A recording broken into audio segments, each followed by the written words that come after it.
What's up? So this is my 1995 240SX S14 LS swapped. It's got a 5.3. It's an iron block out of a 2000 1500 Silverado. Yeah, that's it.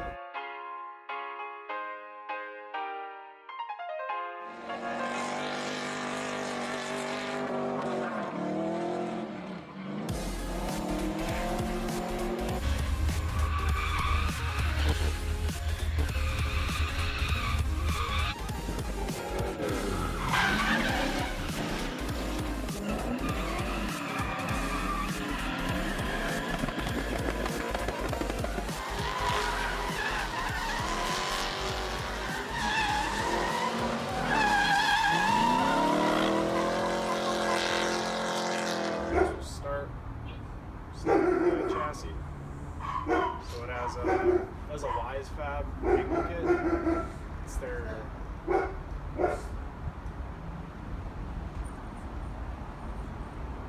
it's got a Wise Fab angle kit. It's their V1 kit, so it's not the revised V2 kit. It still works very good so far. Tested it at like maybe 4 practices and 2 events, so it's been good. My buddy actually got it for me, my teammate. Freaking awesome. Shout out to you. Yeah, so rear end has GK Tech lower control arms, and then all the other control arms are just some random brand. I'm not sure if they're eBay, Megan Racing, I'm not sure. But they work, they're all adjustable, so that's good. Right now, it's in like the middle of a weird stage. I'm doing a front end conversion, so yeah, I'd be excited for that. I won't tell what it is, but you might be able to guess, I'm not sure. It has a Zenki passenger side front fender and a kooky driver's side, so yeah, it's a little messed up. But other than that, the body is like really cheap, like body kit wise. Side skirts I got for maybe $100. Fenders I got for free because it was a kooky and a Zenki. Nobody really wants it, but it's perfect for me because I'm going to be doing fiberglass work anyways. The rear bumper is a stock half-cut bumper, as you can see. I have I think it's an Origin Labs rear bumper, I'm not sure, but I got that for like $50. I don't even remember. The rear over fenders, I'm not sure what brand they are. They did not fit up very well, but those were also $50. I had to pick them up 3 hours away from here, but I was going there anyways, so it went perfectly for me. The lid scoop was a little expensive, but to fit the engine, I had to do it, so that's awesome. Let's see, this wing right here, it's an eBay wing, it's really cheap, it's like $100, and it works good. Then I have a ECL, Big Country Labs, I think it's their 1200 mil, I'm not sure, they have like an 1850 mil, and I don't know, that's the smaller one. That I got used to. It's been in the car forever. Might change it up, I'm not sure. But it's a little different, so that's cool. Wheels, I'm in a little bit of a mix up between them. I just got some 18s for the front. Not sure what I'm going to be running on the rear, and I don't know, wheels are expensive, but they do change the look of your car, so that's important, so that's why I'm getting my ass on it. Rear end has solid subframe bushings and solid diff bushings, so that's like been a big change this year. I actually noticed it substantially, so that's awesome. You can actually see it in the videos. Everything's bouncing up and down last year, and this year is just, so that's good. The rear end has a full bash bar setup, so it's been cut off, and I got tubing work done by 2J Auto. Shout out to him, he's a god. So yeah, it turned out really good, and so it has a full fuel cell enclosure, and that's completely solid, welded to the chassis, and it ain't going anywhere. It's super solid, and has battery mount and trunk supports. It's crazy. It's very in depth. I'll get into it later as well. But and then I have a bash bar that's set up to bend if I ever do crash, because I don't want my frame bending. That would be really shitty. But I trust him with it, so worst comes to worst, hopefully it works out, but hopefully that day never comes. Suspension, BC coilovers, BR, it's like their basic coilovers. They've been pretty good so far, can't complain. Let's move on to the engine. So the engine is, like I said, it's a 5.3 over 2000 Silverado. It's basically like a junkyard engine, I'd say. I bought the full truck for $600, and I drove it home in second gear. That was basically the test to see if the engine was good or not, and it drove all the way home on the highway, so that was good. The only thing I did to the engine was I resealed it, put new head gaskets in, ARP head studs. I put a Melling high pressure oil pump, and that's been awesome because I've never dropped oil pressure, knock on wood, somewhere, hold me back.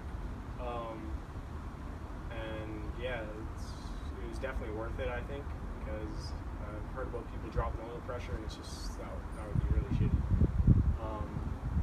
It has your basic swap parts. It has a sticky oil pan. It has ISR headers. I couldn't fit the passenger side header just because of the transmission I was running, but I'll get into that as well. I did new coils, new spark plugs, wires, and yeah, it's running a KA 24DE Mishimoto rad and rad fan and shrouds and everything like that. Yeah. What else? Transmission is a 300ZX Z32 trans. It's the naturally aspirated trans with a twin turbo clutch. Yeah, it's a Clutch Masters clutch. It's really stiff. It's awesome. It's good. But yeah, to be able to run the adapter kit that I'm using, it's a G-Force adapter kit. You have to get the automatic trans, or no, not the automatic. You have to get the naturally aspirated trans, and you can either run a twin turbo or a naturally aspirated clutch.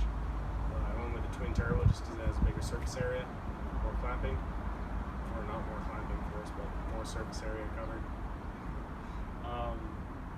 Yeah, but the only thing is with that 300ZX trans is that the starter still mounts on the trans bell housing, whereas if you got like a CD009 or a T56, the starter mounts on the block side of the bell housing. Like it mounts on the block and comes towards the bell housing. On the Z32 trans, it mounts on the bell housing, tranny side, and comes forward towards the flywheel. So fitting your headers past that is very difficult. So basically we had to use on the passenger side the truck manifold and build off of there to make it go underneath the starter. It was ridiculous, so if you can, don't go with the Z32, even though they're cheaper than CD009s, just get a CD009. It'll save you a pain. I'm sorry, 2J. But yeah, you got it worked out. It works good.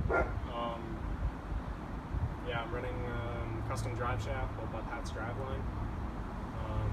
There's, what are they? They're Spicer 1310 U joints, I think. I broke the drive shaft already using the stock Nissan joints, so just be aware of that.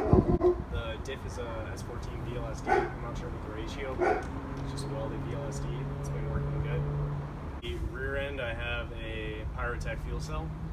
It's an aluminum fuel cell. It has a built-in lift pump in it, and everything's customizable by them. You can do anything you want with their pumps. You put baffles, dual pumps, you can do anything on the inside. It's crazy. I just got a basic lift pump, baffles, I think. I got a flapper plate, so a check valve for you to roll over, all that stuff that you need. It's all FIA approved. I have a Radium Engineering surge tank. That's been really good. I haven't lost any fuel, like due to fuel sloshing. I haven't like cut out or anything like that. So steel braided line all the way around. I'm running a DW350 fuel pump. I think it's 350. It's like their biggest one. It's loud as shit, but it's been working good. I don't need it, but for future, it's just good to buy if you have the money. I'm running their 2 external fuel filters. They're both cleanable. Like you can clean them, service them yourself, put them back in. It's sweet. I should probably do that. Yeah.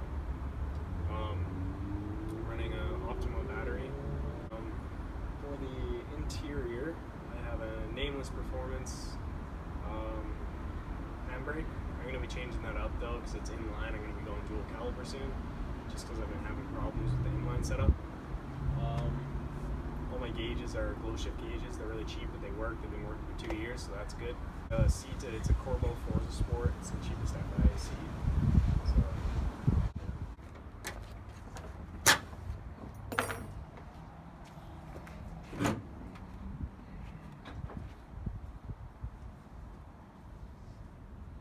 For the engine, yeah, this is it. The wiring harness is very ghetto. I tried to clean it up, but I just didn't want to fit it to the engine and redo it, so I just re-loomed it all, taped it all up nicely. The main harness just cuts across down into the firewall hole into the ECU. Yeah, re-looming it was nice so I don't have dirty loom everywhere. But ISR headers on the driver's side, and passenger side is actually a truck manifold.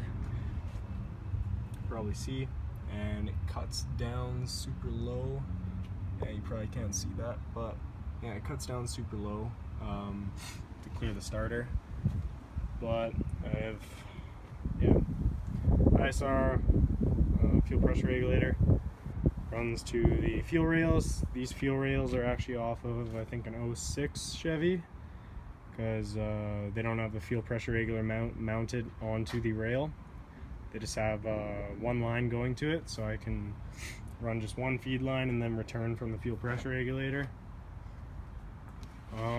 Intake's very simple, just some piping and hoses that I made, K&N intake, blah blah blah. Throttle cable is very ghetto, but it works. I'm using the stock S14 cable, just with an extended bracket. It's been working good. That's Mishimoto Rad. I'm also running a power steering cooler, just mounted right there, because I've already blown 2 pumps, so yeah, hopefully this one doesn't blow. Z32 master cylinder with the GK Tech brake lines. They fit good, but they're really close to the headers, as you can see, so I had to wrap them, and I'm trying to put them in different areas, but this is working so far for now. ISR extended brake lines with the WiseFab V1 kit. I'm running stock S14 brakes, no 300ZX upgrade or anything. Yeah, that's the Sicky oil pan. Yeah, down there somewhere. You can see it right there. And I just made this bracket here to hold the oil filter. I couldn't fit it anywhere else just because it was going to get too close to the headers. Didn't want my oil heating up, so just made that little bracket right there. We stitch welded the strut towers a bit and a little down below, but we didn't get too crazy with it. Yeah, I don't know, I tried cleaning up the block a bit. Like, everything is new seals, so there's no leaks so far, which is awesome. I hate having an oily, greasy engine and working on it. Not fun. Yeah, I don't know what else to say about it. Yeah, stock BC coils. Battery kill switch is mounted up there, as you can see. What I did was there's a bunch of holes in here where your rain gutter is, and I didn't have one, and basically underneath, like, you can kind of see the outline here right there, and there's like another hole right here. I welded, like, patched all those holes up, put some Bondo over top of it, just because in this little section from there to there, it's just like a hollow space, and there's holes underneath that go down into the cab of the vehicle. So basically all my control panel is sitting right there behind this firewall, so water would be able to drip onto it. So I had to plug all those holes, and I don't know, it looks a little clean. The Bondo's really fucked up, but, like, honestly, I didn't really care, so at least they're plugged. Yeah, this is it.